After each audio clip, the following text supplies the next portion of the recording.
Before we dive into hyperspace, here's a gentle reminder to subscribe to the channel and hit that like button. It fuels the Falcon, or at least our enthusiasm for making more content. And ever wondered why some characters from the Star Wars TV shows manage to steal the spotlight and cling to your imagination long after the credits roll? And that's what we're exploring today through a galaxy of mercenaries, heroes, villains, and of course, adorable green creatures. The universe widened when Star Wars branched into TV, delivering far more than just lightsaber duels. Um,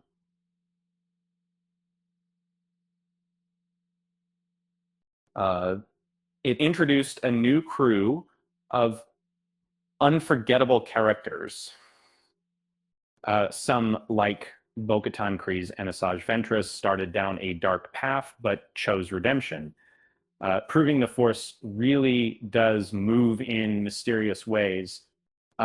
Others, like Ezra Bridger from Rebels, struck a chord with fans by wrestling with universal dilemmas, family temptation, and the complicated journey of growing up with impossible expectations.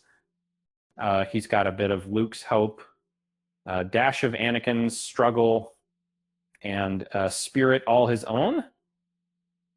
And then there's Grogu, or as everyone calls him, Baby Yoda. The minute he peeked out of his floating bassinet, hearts everywhere melted faster than Sith ice cream in the Twin Suns, and melted floating bassinet. And this system means that a new sleep is Gar and Man. Cuteness aside, Grogu's mysterious origins and deep Force connection have launched endless debate and fan theories. Plus, he's got a movie coming. Uh, Clearly, it pays to be adorable. Not all beloved characters wield the Force.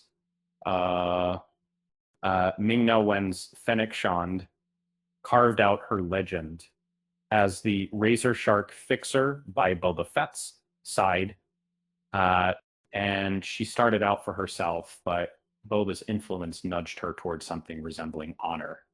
Though you definitely wouldn't want to be on her bad side at a space cantina. Let's not forget Cad Bane, who channels the spirit of Old West villains. And he's such a cool customer that even the Jedi get nervous, bringing style and menace to every encounter. And Bo-Katan, uh, watching her journey from extremists and questionable alliances to a ruler who fights for Mandalore is like following a Mandalorian soap opera with more jetpacks. The clones from the Bad Batch turned what could have been a rowdy action show into something almost heartwarming. Hunter, surviving by his instincts, learns how to lead not just a squad, but a family. Meanwhile, Crosshair's switch from traitor to redeemed anti-hero adds layers to the clone story. He's a guy dealing with more baggage than a droid in Lost and Found. Every space saga needs redemption arcs, and Asajj Ventress delivers just that. Abandoned by her master and left for dead, she charts her own wild course, shifting from cold assassin to something closer to a wisecracking anti-hero.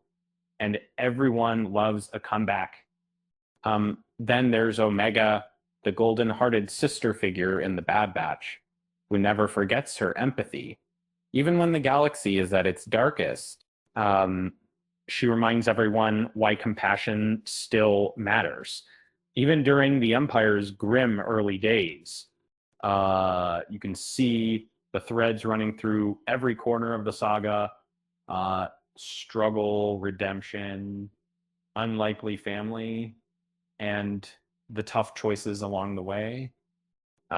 Sometimes the scariest Sith can be just as fascinating as the most wholesome rebel. And finally, here's a little joke. Why did Grogu refuse to share his snacks during training?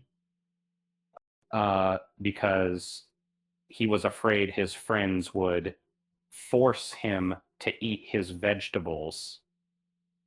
With that said, thanks for watching, and until next time.